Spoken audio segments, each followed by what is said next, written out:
పిన్నెల్లి రామకృష్ణారెడ్డి మీద తన మీద ఏకంగా 307 అంటే అటెంప్ట్ మర్డర్ లాంటి కేసులు పెట్టి ఏ రకంగా అన్యాయంగా తనను జైల్లో నిర్బంధించడం జరుగుతూ ఉందో కూడా చూస్తూ ఉన్నాం.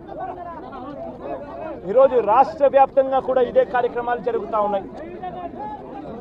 రాష్ట్ర వ్యాప్తంగా కూడా కేవలం తెలుగుదేశం పార్టీకి చంద్రబాబు నాయుడు గారికి ఓటు వేయలేదు అన్న ఒకే